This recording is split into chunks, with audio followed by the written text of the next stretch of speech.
नमस्कार जय हिंद साथियों, एक बार फिर से आप सबका बहुत बहुत स्वागत है। गांव में किस पर चलेगा बुलडोज़र, 2025 का क्या नियम था और 2026 में क्या होने वाला है, हम आज विस्तार से चर्चा करेंगे। आप इस वीडियो को पूरा देखिएगा। कब तुरंत कार्रवाई हो सकती है, कब अगर गलत कार्रवाई हुई तो आप उसके खिलाफ़ कार्रवाई कैसे करा सकते हैं, कब आप सुरक्षित हैं, कब आप सुरक्षित नहीं हैं, ये सब कुछ आज आप जान जाएंगे। तो वीडियो को पूरा देखिएगा, इसकी मत करिएगा। हर एक पॉइंट को हम विस्तार से देखेंगे। पहला पॉइंट हमारा है कि किसके पास बुलडोज़र चलाने का अधिकार होता है। पहला प्रश्न, हम प्रश्नों को लेंगे, उसके हिसाब से हम आपको समझाएंगे, ज़्यादा समझ में आएगा। तो पहला हमारा प्रश्न है कि किसके पास बुलडोज़र चलाने का अधिकार है। तो देखिए, बुलडोज़र चलाने का अधिकार है डीएम के पास, है ना, डिस्ट्रिक्ट मजिस्ट्रेट यानी कि जिलाधिकारी, कलेक्टर, या फिर एसडीएम यानी कि उप जिलाधिकारी, सब डिस्ट्रिक्ट मजिस्ट्रेट, या फिर तहसीलदार के भी पास ये अधिकार होता है। और अगर शहर में रह रहे हैं तो नगर निगम, है ना। तो कुल मिला के डीएम, एसडीएम या तहसीलदार के पास ये अधिकार होता है कि वो जो है बुलडोज़र चलाने का आदेश दे सकता है। लेकिन ये आदेश भी जब कोर्ट आदेश देगा तब। तो एक कोर्ट ही है, डिस्ट्रिक्ट मजिस्ट्रेट मतलब एक मजिस्ट्रेट ही है, वो एक कोर्ट ही है। तो डीएम के यहाँ से भी आदेश आ गया मतलब कोर्ट का ही आदेश आ गया। तो कोर्ट का आदेश मतलब सुप्रीम कोर्ट का भी आदेश हो सकता है, हाई कोर्ट का भी आदेश हो सकता है ना, या डीएम के भी यहाँ से आदेश हो सकता है, एसडीएम या फिर तहसीलदार। कोई भी सरकारी कर्मचारी या पुलिस वाला या गाँव का, ग्राम पंचायत का कोई अधिकारी, ग्राम प्रधान, ये सब कभी भी आर्डर नहीं दे सकते बुलडोज़र चलाने का, यानी ये बुलडोज़र नहीं चलवा सकते। तो जो हमारा पहला प्रश्न था कि किसके पास बुलडोज़र चलाने का अधिकार है, वो केवल और केवल इनके पास है। इनके अलावा और किसी के पास अधिकार नहीं है। अगली बात है कि किन मामलों में तुरंत कार्रवाई हो सकती है। किन मामलों में तुरंत कार्रवाई का मतलब हुआ कि कब आपके घर पे या आपके किसी भी निर्माणाधीश काम पे कब बुलडोज़र चल सकता है, रोका नहीं जाएगा, तत्काल इमीडिएट तुरंत कार्रवाई हो सकती है। तो इसमें कुछ चीज़ें हैं आपको ध्यान में रखनी है। जैसे आपने मकान बनाया है सड़क की ज़मीन में, सड़क की ज़मीन में बनाया है, या रेल की ज़मीन में बनाया है, या फिर जहाज़ जैसे कि हवाई जहाज़, एयरपोर्ट, यानी आप मार्ग में अगर आपका निर्माण है कोई भी, तो तुरंत कार्रवाई हो सकती है।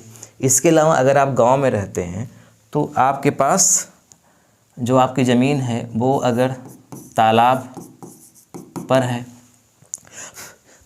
है या फिर खेल के मैदान में है, खेल का मैदान है, या एससी एसटी की एक अलॉटेड ज़मीन होती है, अगर आपका मकान उस पर बना हुआ है, स्कूल की ज़मीन पर बना हुआ है, तो कोई कंप्लेन करेगा तो तत्काल कार्रवाई हो सकती है, बहुत विलम्ब नहीं होगा।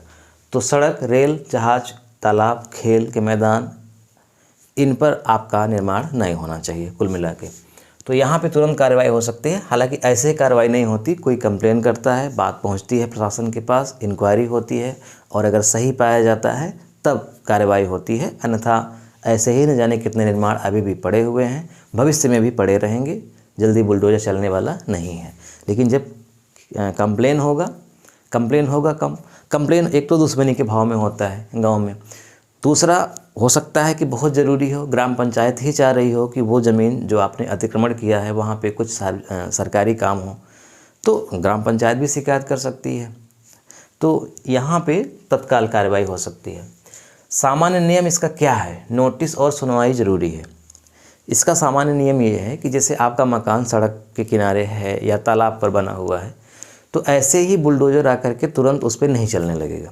इसका प्रक्रिया ये है कि 15 दिन के पहले आपको सूचना देनी होगी। मतलब जैसे मान लीजिए डीएम की भी यहाँ से आदेश आता है आपका घर गिराने का, तो 15 दिन, जिस तारीख को गिरेगा उसके 15 दिन पहले ही एक सूचना भेजी जाएगी, नोटिस, और वो नोटिस बाई पोस्ट आती है ना, और वो नोटिस वहाँ पे चिपकाई जाती है 15 दिन पहले। इसके अलावा उन 15 दिनों में सुनवाई का भी अधिकार होगा, यानी जिसके खिलाफ़ वो नोटिस आई है उस व्यक्ति को इसीलिए समय दिया गया है, वो जा करके उपस्थित होकर के अपनी बात रख सकता है। अगर उसकी बात लीगल वैध पाई जाती है तो कार्यवाही को रोका जा सकता है। तो इसका नियम ये है कि नोटिस आएगी और सुनवाई का अधिकार भी है आपको, यानी सुनवाई का मौका भी दिया जाएगा, तब जा कर के डिमोलिश की प्रक्रिया शुरू होगी। ऐसे ही नहीं होगा कि आपको सूचना नहीं दी गई और बुलडोज़र आ गया और चल गया, ऐसे नहीं होता है। तो ये सब आपके अधिकार हैं, आपको जानने चाहिए। CRPC 133 जो एक धारा है CRPC की, क्रिमिनल प्रोसीजर कोड का, उसमें अधिकार दिया गया है न्यायालय को तुरंत हटाने का एक साधन है। ये 133 के तहत तुरंत हटाया जाता है और ये न्यायालय को अधिकार है, जहाँ से ये आर्डर आता है उनको अधिकार है। यानी इसी धारा के तहत वो आदेश जारी करते हैं कि फला अतिक्रमण को हटाया जाए। और पूरी प्रक्रिया आप जान ही गए। कोई कंप्लेन करेगा, वो व्यक्ति भी हो सकता है, सरकारी आदमी भी हो सकता है, ग्राम पंचायत का भी हो सकता है, वो कोई समाज सेवी भी हो सकता है। जब मामला प्रशासन के पास पहुंचता है, इंक्वायरी बैठाई जाती है, फिर उसके बाद आदेश होता है इस धारा का प्रयोग करके। ग्राम पंचायत तथा सरकारी कर्मचारियों की सीमाएं क्या हैं? हमने आपको पहले ही बता दिया संक्षिप्त में कि ग्राम पंचायत के पास, ग्राम पंचायत में कौन कौन है? ग्राम प्रधान हैं, जो उसके वार्ड मेंबर के लोग हैं। अगर आप ब्लॉक स्तर पर चले जाएंगे तो ब्लॉक प्रमुख हैं, BDC हैं।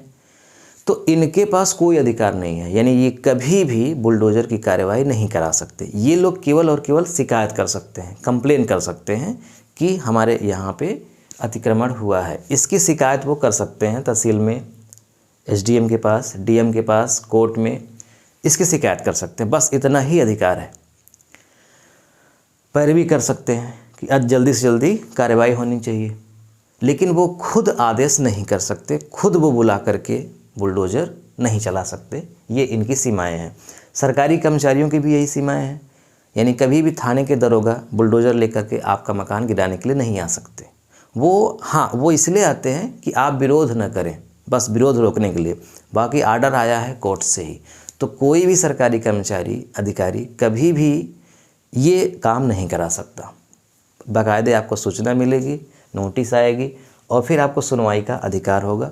ये आपको ध्यान में रखना है। अगर डिमोलिश गलत हुआ है, यानी जो निर्माण था, बिल्डिंग थी, घर था, वो ध्वस्त हो गया और आपको लगता है कि ये गलत तरीके से हुआ है, ना ही हमारे पास सूचना आई, ना ही हमको सुनवाई का मौका दिया गया, तो आपके पास अब क्या अधिकार है? आप जहाँ से ये बताया जा रहा है कि वहाँ से आदेश आया है, आप वहाँ पे जा कर के कंप्लेन कर सकते हैं, अपनी बात रख सकते हैं कि इस प्रक्रिया के तहत जो सुप्रीम कोर्ट का एक दिशा निर्देश है उसके अनुसार काम नहीं हुआ, मुझे कोई सूचना नहीं मिली, वगैरह वगैरह, जो भी आप कहना चाहते हैं। तो ये आपका अधिकार है। अगर आपको लगता है कि डिमोलिश गलत तरीके से हुआ है तो, और अगर आपकी बात सही होती है तो एक क्लेम कमिश्नरी होती है, वहाँ से फिर आपको हर्जाना भी इसका मिलेगा। यानी आपका मकान सही जगह पे था, गलत कार्रवाई की वजह से कोई अधिकारी कर्मचारी ने आपका मकान गिरवा दिया है, तो आप सही पाए जाते हैं तो उसका हर्जाना भी उसे देना पड़ेगा और उस पर दंडात्मक कार्रवाई भी होगी।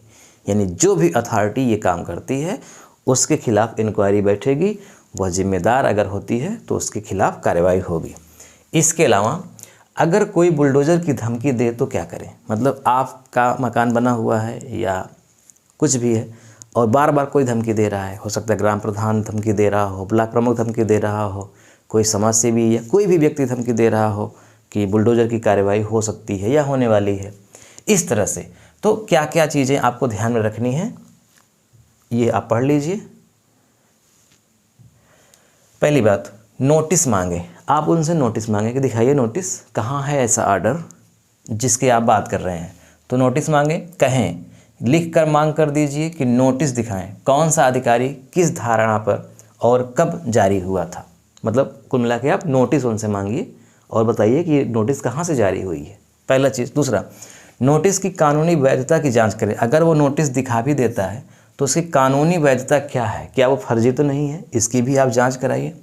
नोटिस रजिस्टर्ड AD से भेजा जाता है, ध्यान रखिएगा, यहाँ से भेजा जाता है, यानी ऐसे ही कोई हाथ से आकर के नहीं, रजिस्टर्ड AD से भेजा जाता है या नहीं, इसकी जांच करें। निर्माण पर नोटिस चिपका है या नहीं, समय सीमा 15 दिन की है या नहीं, ये सब आपके अधिकार हैं। सबूत इकट्ठा करें, निर्माण से जुड़े कागज़, ज़मीन के कागज़, फ़ोटो वीडियो बनवा लीजिए।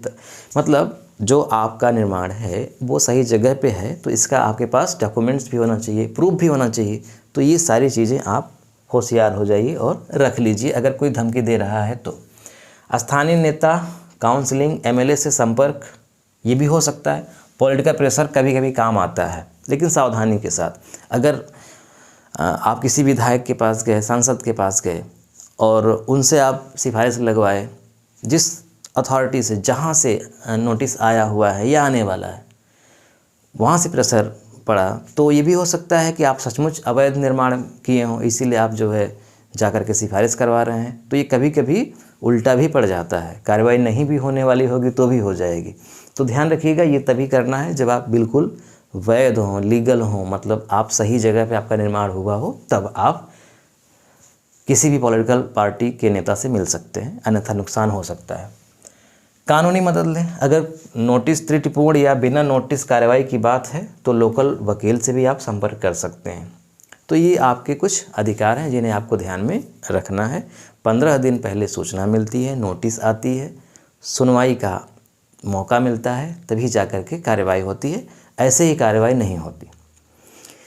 आज बस इतना ही। वीडियो कैसा लगा कमेंट करके आप बताइएगा, और आप जो कुछ पूछना चाहते हैं कमेंट बॉक्स में लिख के पूछ लीजिए करिए। मिलते हैं नेक्स्ट वीडियो में। नमस्कार।